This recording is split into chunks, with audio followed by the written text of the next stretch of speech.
Hello guys, आज का हमारा चैप्टर है सीआरपीसी। सीआरपीसी का सेक्शन 2। तो इसमें जो डेफिनेशन आती है, तो सीआरपीसी का जो सेक्शन 2 है उसमें सेक्शन 2 के ए में आता है जमानती अपराध।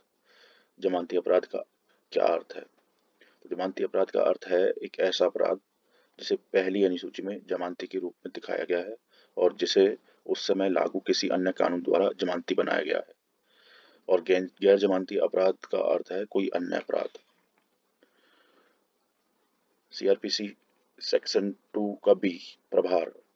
प्रभार में कोई भी प्रभार शीर्ष शामिल है जब आरोप में एक से अधिक शीर्ष शामिल हो, जिसको चार्ज भी कहते हैं।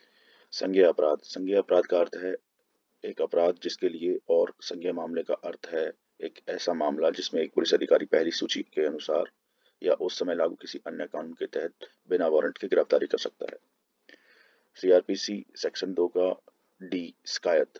तो शिकायत का अर्थ है इस संहिता के तहत कार्रवाई करने की दृष्टि से मजिस्ट्रेट पर मौखिक या लिखित रूप से लगाया गया कोई भी अपराध कि किसी व्यक्ति ने, चाहे वह ज्ञात हो या अज्ञात हो, अपराध किया है, लेकिन इसमें पुलिस रिपोर्ट शामिल नहीं है। सेक्शन 2 का ई है उच्च न्यायालय का क्या अर्थ है? तो उच्च न्यायालय का अर्थ है किसी राज्य के संबंध में उस राज्य का उच्च न्यायालय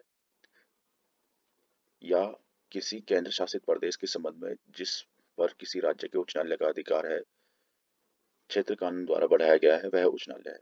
या किसी अन्य केंद्र शासित प्रदेश के संबंध में भारत के सर्वोच्च न्यायालय के अलावा उस क्षेत्र के लिए आपराधिक अपील करने का उच्चतम न्यायालय। सीआरपीसी सेक्शन 2 का एफ है भारत। भारत का अर्थ है उन क्षेत्रों से है जिन पर यह संहिता विस्तारित है। सीआरपीसी का सेक्शन 2 जी जांच। जांच का अर्थ है किसी मजिस्ट्रेट या न्यायालय द्वारा इस संहिता के तहत की गई सुनवाई के अलावा प्रत्येक जांच से है। सीआरपी सेक्शन 2 एच जांच में इस संहिता के तहत किसी पुलिस अधिकारी या किसी व्यक्ति, मजिस्ट्रेट के अलावा द्वारा साक्ष्य एकत्र करने के लिए की गई सभी कार्रवाई शामिल हैं जो इस संबंध में मजिस्ट्रेट द्वारा अधिकृत है। सीआरपी सेक्शन 2 का आई न्यायिक कार्यवाही। न्यायिक कार्यवाही में कोई भी कार्यवाही शामिल है जिसके दौरान साक्ष्य कानूनी रूप से शपथ में लिया जाता है या लिया जा सकता है। सेक्शन 2 का जे किसी न्यायालय या मजिस्ट्रेट के संबंध में स्थानीय क्षेत्राधिकार का अर्थ वह स्थानीय क्षेत्र है जिसके भीतर न्यायालय या मजिस्ट्रेट इस संहिता के तहत अपने सभी या किसी शक्ति का प्रयोग कर सकता है और ऐसी स्थानीय क्षेत्र में संपूर्ण राज्य या कोई भी शामिल हो सकता है।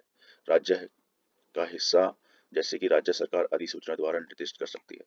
सेक्शन 2 का के महानगरीय क्षेत्र का अर्थ। तो महानगरीय क्षेत्र का अर्थ है धारा 8 के तहत महानगरीय क्षेत्र घोषित या घोषित किए जाने वाला क्षेत्र। सीआरपीसी सेक्शन 2 का एल गैर संज्ञेय अपराध का अर्थ। तो गैर संज्ञेय अपराध का अर्थ है एक अपराध जिसके लिए और गैर संज्ञेय मामले का अर्थ है एक ऐसा मामला जिसमें एक पुलिस अधिकारी के पास बिना वारंट के गिरफ्तार करने का कोई अधिकार नहीं है। सीआरपीसी का सेक्शन 2 एम अधिसूचना। तो अधिसूचना का अर्थ है आधिकारिक राजपत्र में प्रकाशित एक अधिसूचना। सीआरपीसी सेक्शन 2 का एन अपराध। अपराध का अर्थ किसी भी कार्य या चूक को उस समय लागू किसी भी कानून द्वारा दंडनीय बनाया गया है और जिसमें कोई भी कार्य शामिल है जिसके संबंध में मवेशी अतिचार अधिनियम 1871 की धारा 20 के तहत शिकायत की जा सकती है। सीआरपीसी सेक्शन 2 ओ पुलिस स्टेशन के प्रभारी अधिकारी में शामिल हैं। जब पुलिस स्टेशन का प्रभारी अधिकारी स्टेशन घर से अनुपस्थित है या बीमारी है या अन्य कारण से अपने कर्तव्य का पालन करने में असमर्थ है, तो स्टेशन घर पर मौजूद पुलिस अधिकारी जो है ऐसे अधिकारियों की रैंक में अगला और कांस्टेबल रैंक से ऊपर है, या जब राज्य सरकार ऐसा निर्देश देती है तो कोई अन्य पुलिस अधिकारी मौजूद होता है। सीआरपीसी सेक्शन 2 का पी स्थान। स्थान में एक घर, भवन, तंबू, वाहन और जहाज शामिल है। सीआरपी सेक्शन 2 का क्यू वकील। वकील का उपयोग जब किसी न्यायालय में किसी कार्यवाही के संदर्भ में किया जाता है तो इसका मतलब उस समय लागू किसी भी कानून द्वारा या उसके तहत अधिकृत व्यक्ति होता है। ऐसे न्यायालय में अभ्यास करने के लिए और उसमें कार्य करने के लिए न्यायालय की अनुमति से नियुक्ति कोई अन्य व्यक्ति भी शामिल होता है ऐसी कार्यवाही में। सीआरपीसी सेक्शन 2 का r police report. Police report का अर्थ धारा 173 की उपधारा 2 के तहत एक पुलिस अधिकारी द्वारा मजिस्ट्रेट को भेजी गई रिपोर्ट है। सीआरपीसी सेक्शन 2 का एस पुलिस स्टेशन का क्या अर्थ है? तो पुलिस स्टेशन का अर्थ है राज्य सरकार द्वारा आमतौर पर या विशेष रूप से पुलिस स्टेशन घोषित किया गया कोई रिपोर्ट या स्थान, और इसमें राज्य सरकार द्वारा इस संबंध में निर्दिष्ट कोई भी स्थानीय क्षेत्र शामिल है। सीआरपी सेक्शन 2 का टी निर्धारित। तो निर्धारित का अर्थ है संहिता के तहत बनाए गए नियमों द्वारा निर्धारित है। सीआरपीसी सेक्शन 2 का यू, लोक अभियोग का क्या अर्थ है? तो लोक अभियोग का अर्थ है धारा 24 के तहत नियुक्त कोई भी व्यक्ति और इस लोक अभियोग के निर्देशों के तहत कार्य करने वाला कोई भी व्यक्ति शामिल है। सीआरपी सेक्शन 2 का वी, सीआरपीसी सेक्शन 2 का वी, उप विभाजन का अर्थ है किसी जिले का उप विभाजन।